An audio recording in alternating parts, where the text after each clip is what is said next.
everyone. तो today is our topic equilibrium of the rigid body. ठीक है, पिछले लेक्चर में हम पढ़ रहे थे टार्क के बारे में, उसका रिलेशंस भी हमने पढ़ लिया, एंगुलर मोमेंटम हमने कर लिया and how angular momentum and torque is related, this we have discussed. आज हम बात करेंगे equilibrium of a rigid body. Rigid body में आपको पता है कि a body will be rigid body if you apply the external force on that. So what will happen? There should be no change in its distance between its constituents particle. इनके constituent particle के बीच की जो distance होती है वो अगर very ना करे, इसके शेप में, इसके साइज में, इसके कंस्ट्रक्शंस में अगर कोई चेंज ना हो तो उस बॉडी को हम रिजिड बॉडी बोलते हैं. तो ये हमारा टॉपिक है कि हम कब किसी रिजिड बॉडी को बोलेंगे कि यह इक्विलिब्रियम में है. If several forces acting on that, अगर काफी सारे फोर्सेस उस पर अगर एक साथ एक्ट कर रहे हैं तो when it will be in equilibrium, that is our topic. तो पहले हम देखते हैं कि हमारे पास जो मेन पॉइंट है, पहले हम ये समझ लेते हैं कि a rigid body is said to be in equilibrium. कब हम कहेंगे? if कंडीशन क्या होनी चाहिए कि the linear momentum due to their translatory motion and the angular momentum, दोनों टॉपिक आप पढ़ चुके हैं. तो लीनियर मोमेंटम कब होता है? जब बॉडी ट्रांसलेटरी मोशन में होती है, मूव करती है, the body has the velocity. और रोटेशनल मोशन कब होता है या एंगुलर मोमेंटम कब आता है? जब बॉडी रोटेशनल मोशन में होती है. ठीक, तो आपके पास linear momentum of the body and angular momentum of the rigid body that should remain constant with the time. Clear?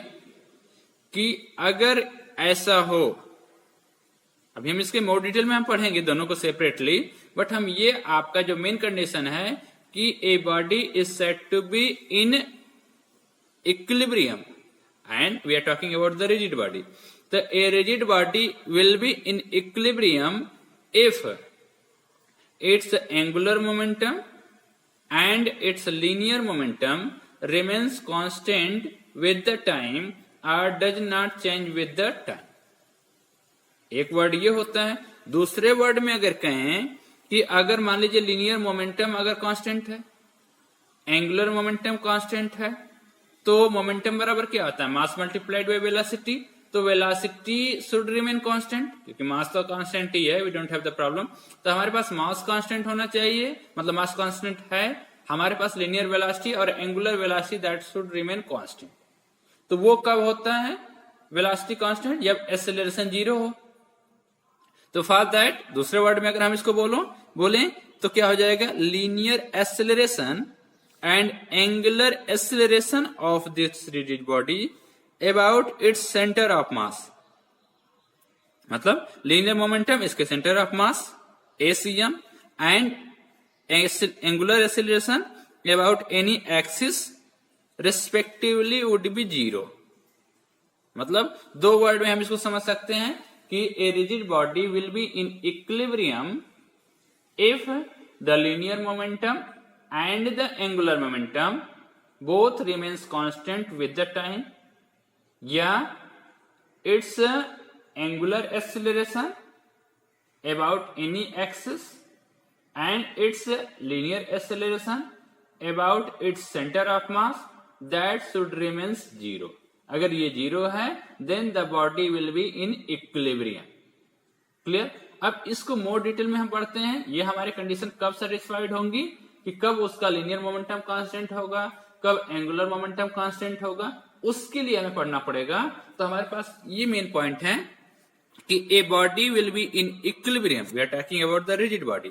तो a rigid body will be in equilibrium if it has two equilibrium. ठीक, या its possesses following two equilibrium. पहले हमारे पास क्या होना चाहिए? body should have translational equilibrium. तो पहली कंडीशन होनी चाहिए कि बॉडी के पास क्या होना चाहिए? ट्रांसलेशनल इक्विलिब्रियम होना चाहिए. और दूसरा हमारे पास रोटेशनल इक्विलिब्रियम होना चाहिए. दो चीजें, मतलब रिजिड बॉडी इक्विलिब्रियम में अगर है तो उसके पास दो इक्विलिब्रियम होना चाहिए and that should B translational equilibrium and rotational equilibrium. Clear? तो हम बात कर रहे हैं ट्रांसलेशनल इक्विलिब्रियम कब होता है, व्हेन वी से दैट कि the body is in equilibrium, translational motion में अगर है। तो इसके लिए आपने पढ़ चुके हैं इसकी कंडीशन कि if the net force acting on the body is zero, तभी तो हम कहते हैं कि अगर मान लीजिए कई सारे उस पर अगर फोर्स लग रहे हैं बट उनका रिजल्टेंट अगर उस पे बॉडी पे जीरो है, we are talking about the external force. Internal force की हम बात नहीं करते हैं, क्योंकि इंटरनल फोर्सेस का जो रिजल्टेंट होता है वो ऑलरेडी जीरो होता है। तो अगर बॉडी पे सेवरल फोर्सेस आर एक्टिंग और उनका अगर रिजल्टेंट जीरो है, then we are saying that कि the body has the translational equilibrium. Clear? तो उसी चीज को लिखा गया है कि the resultant of all the external forces acting on the body must be zero for the translational equilibrium. मतलब अगर हम इसको मैथमेटिकली करें तो what we should have, summation of the F external, vector F is there, we are talking about the vector form में हम बात कर रहे हैं, should be equal to zero. अगर इसको कंपोनेंट फॉर्म में हम देखें तो अगर एफ के rectangular component F x, F y और एफ जेड है, तो आपके पास summation F x should be zero. मतलब component of all the forces, sum of या resultant of all the forces acting along the x direction should be zero. Resultant of all the forces acting along the y direction should be zero. Resultant of all the forces acting along the z axis that should be zero. तो वो equilibrium में होगा। अब इसी को थोड़ा सा हम जनरलाइज कर लेते हैं। We are discussing about the from Newton's second law of motion. हमारे पास क्या है, F external is equal to mass multiplied by acceleration. ये चीज आप पढ़ चुके हैं। जब हम बात करते हैं F is equal to dp upon d, तो वहां से हम डिराइव करते हैं तो F बराबर m a we are getting. तो from that formula we can write down F external, total या resultant F external should be equal to total mass of the system, total mass of the rigid body multiplied by acceleration of centre of mass. और ये क्या हो जाएगा, m acceleration of centre of mass को अगर हम in terms of अगर velocity लिखना चाहें तो rate of change of velocity of centre of mass will be the acceleration of centre of mass. तो m dot d v c m upon d t that should be zero. अब देखिए this product is zero, तो one of this should be zero, या तो दोनों zero हों या तो इसमें से कोई एक जीरो है। But we know that mass of the rigid body will not be zero. तो अगर ये जीरो नहीं है तो this quantity should be zero. तो हमारे पास क्या होना चाहिए, this d v c m upon d t this should be equal to zero. और अगर differentiation of any term is zero, मतलब दैट फंक्शन शुड बी या that quantity should remain constant. तभी तो कांस्टेंट का डिफरेंशिएशन अगर हम करते हैं तो वो जीरो आता है। ठीक, डीसी अपॉन डी एक्स का फार्मूला आपने पढ़ा होगा कि आपके पास डीसी अपॉन डी एक्स है। सी क्या है, this is a constant quantity, तो ये हमेशा जीरो होता है फॉर एनी वेरिएबल, ये वेरिएबल कुछ भी हो। तो ये हमारे पास क्या हो गया, velocity of centre of mass that should remain constant. Clear? तो ये चीज तो आपने पढ़ा है कि velocity of centre of mass that remains constant. तो हमारे पास क्या होगा, that should be in equilibrium, या acceleration of centre of mass that should be zero. दो वर्ड हम बोल सकते हैं कि for a translational equilibrium acceleration of centre of mass that should be zero, या velocity of centre of mass that should remain constant. ये तो हमारा हो गया। दूसरा हमारे पास है फॉर ए ट्रांसलेशनल इक्विलिब्रियम। अब इसी को हम जनरलाइज कर रहे हैं कि the body should have two condition, या तो उसकी वेलोसिटी जीरो होनी चाहिए, मतलब उसको रेस्ट में होना चाहिए, body should be in rest. तो इस तरह की इक्विलिब्रियम को होते हैं static equilibrium. A body is said to be in static equilibrium if that body is in rest, अगर उसकी वेलोसिटी जीरो में। ये दोनों ट्रांसलेशनल इक्विलिब्रियम के टाइप हैं। अब दूसरा, if the body is moving with the constant velocity, means अगर एक्सेलरेशन जीरो है, then the body will be in equilibrium and that equilibrium is known as dynamic equilibrium. तो आप दो चीजें आपने सीखा, स्टैटिक इक्विलिब्रियम कब होता है, या व्हेन वी से दैट कि the body is in static equilibrium if the body is in rest. That means the body has zero velocity, या velocity of the body is zero. दूसरा, if the body is moving with the constant velocity, then जो हमारा equilibrium होता है that equilibrium is known as the dynamic equilibrium. तो ये दोनों चीजें हो गई हमारे ट्रांसलेशनल इक्विलिब्रियम के बारे में। अब हम नेक्स्ट देख लेते हैं रोटेशनल इक्विलिब्रियम। बात कर रहे थे कि इक्विलिब्रियम, अब हमारे पास ट्रांसलेशनल इक्विलिब्रियम तो हमने देख लिया।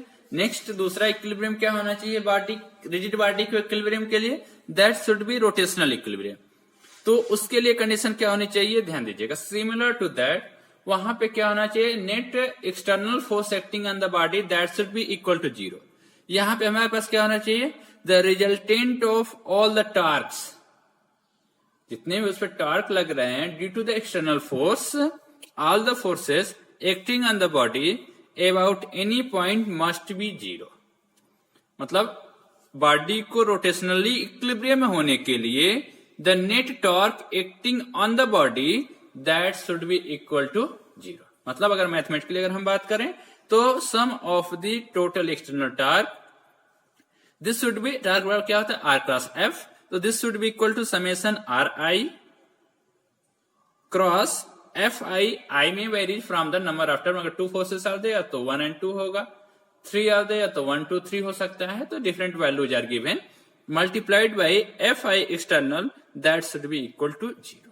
तो मेन हमारा rotational equilibrium of a rigid body में हमें यह समझना है कि अगर बॉडी रोटेशनली इक्विलिब्रियम में है तो पहला कि उसका linear acceleration, linear momentum and angular momentum, linear momentum about its center of mass and angular momentum about any axis that should remain constant। एक तो वो ये वर्ड हो गया, या दूसरे वर्ड में अगर हम इसको बोलें तो इसका acceleration of centre of mass and angular acceleration both should be equal to 0, या velocity of centre of mass that should remain constant.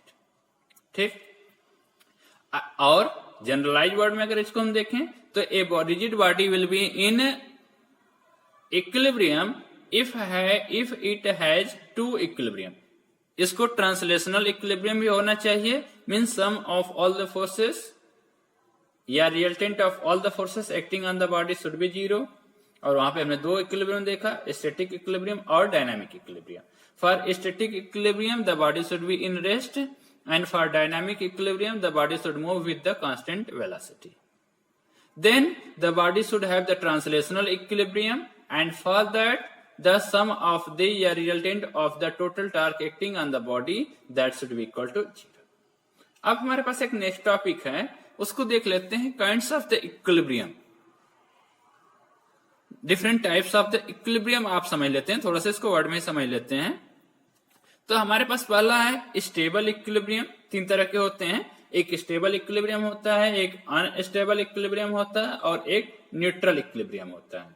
ये मैथ्स में आप ज्यादा पढ़ेंगे इसको, हमें बेसिक डिटेल में नहीं जाना है, इसके लिए हमें एक्सप्रेशन फाइंड आउट नहीं करना है।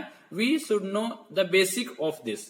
थोड़ी सी हम इसके बेसिक के बारे में पढ़ लेंगे कि हम कब कहेंगे a body is in stable equilibrium, when we say that कि body is in unstable equilibrium, और when the body will be in neutral equilibrium। तो सबसे पहले हम बात कर रहे हैं स्टेबल इक्विलिब्रियम की।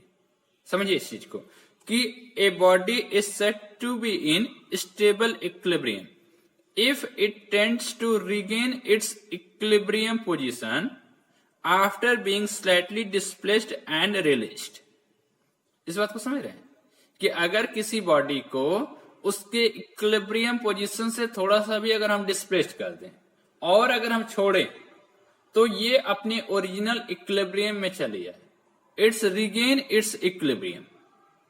ठीक, आफ्टर रिलीजिंग, जैसे कोई बॉडी है इसको हमने जैसे मान लीजिए इधर रिलीज कर दिया, थोड़ा सा अगर हमने डिस्प्लेस्ड कर दिया और अगर वहां से हम रिलीज कर दें तो फिर ये इक्विलिब्रियम पोजीशन पे आ जाए, देन वी से दैट कि the body is in stable equilibrium. जैसे हमारे पास कोई पॉट होता है, छोटा सा बर्तन होता है, तो ऐसे थोड़ा सा अगर ऐसे हिलाया तो फिर वो क्या होगा, फिर रिलीज करने के बाद, डिस्प्लेस्ड करने के बाद फिर अगर वो इक्विलिब्रियम पोजीशन पे आ जाए तो then we are saying that कि the equilibrium is the stable equilibrium. पहली चीज क्या होता है स्टेबल इक्विलिब्रियम, कि if we slightly displaced the body from its equilibrium position then it's regain its equilibrium after releasing. दूसरी, for the stable equilibrium the body should have the minimum potential energy. दूसरी condition क्या होनी चाहिए for stable equilibrium कि the body should have the minimum potential energy होनी चाहिए. Clear. एक चीज और आता है कि if you displace the body from its equilibrium position तो क्या होता है, सेंटर ऑफ मास जो होता है वो भी आपका डिस्प्लेस्ड हो जाता है. तो यहाँ पे for stable equilibrium the centre of mass that should move upward क्या होना चाहिए, ऊपर की तरफ मूव करना चाहिए. Slightly goes higher when it displaced, ऊपर की तरफ शिफ्ट होना चाहिए सेंटर ऑफ मास को. Then that will be the stable equilibrium. Unstable equilibrium में इसका उल्टा कि if you displaced the body from its equilibrium position then it don't regain its equilibrium. ये क्या होता है, परमानेंटली डिस्प्लेस्ड हो जाता है. Then that is known as the unstable equilibrium. इसको देख लेते हैं कि a body will be in unstable equilibrium if its gets further displaced from its equilibrium position after being slightly displaced and released. ठीक, मतलब its does not regain its shape, अपने original shape में नहीं आती है. तो ये आपका अनस्टेबल इक्विलिब्रियम होगा. And for a body to be in unstable equilibrium their potential energy should be maximum. क्या होना चाहिए, उसकी पोटेंशियल एनर्जी मैक्सिमम होनी चाहिए. And their centre of mass should goes down if the body is displaced. ये condition होगी. इसके बाद हमारे पास नेक्स्ट जो हमारा इक्विलिब्रियम है, स्टेबल हमने देख लिया, अनस्टेबल हमने देख लिया, न्यूट्रल इक्विलिब्रियम. अब न्यूट्रल इक्विलिब्रियम क्या होता है, ए body is if a body stage in equilibrium position even after being slightly displaced and released. and clear कि इस पे कोई फर्क नहीं पड़ता है. if you displaced its released it तो इसके इक्विलिब्रियम पोजीशंस पे कोई फर्क नहीं पड़ता है. it does not displaces from their positions. तो उस बॉडी को हम बोलते हैं न्यूट्रल इक्विलिब्रियम. और इन दिस केस ये क्यों होता है, because in this case the center of the body, center of mass of the body does not vary. जहां रहता है center of mass that remain fixed, that does not vary. न तो ये ऊपर मूव करता है न तो ये नीचे मूव करता है. और in this case the potential energy of the body that remains constant. तो ये तीन हमने इक्विलिब्रियम पढ़ा है, इसके बारे में बेसिक्स हमने जाना. इसके बारे में इससे ज्यादा डिटेल आपको अभी नहीं पढ़ना है कि हमारे पास स्टेबल इक्विलिब्रियम है, अनस्टेबल इक्विलिब्रियम है एंड न्यूट्रल इक्विलिब्रियम है. Clear? In case of stable equilibrium, the body should have minimum potential energy. In case of unstable equilibrium, the body should have maximum potential energy. And if the body has a neutral equilibrium, then its potential energy so remains constant. In terms of अगर center of mass अगर हम बात करें तो in case of stable equilibrium, the center of mass goes in higher positions. In case of unstable equilibrium, center of mass goes downward position. And in case of neutral equilibrium there is no change in the position of center of mass of the body.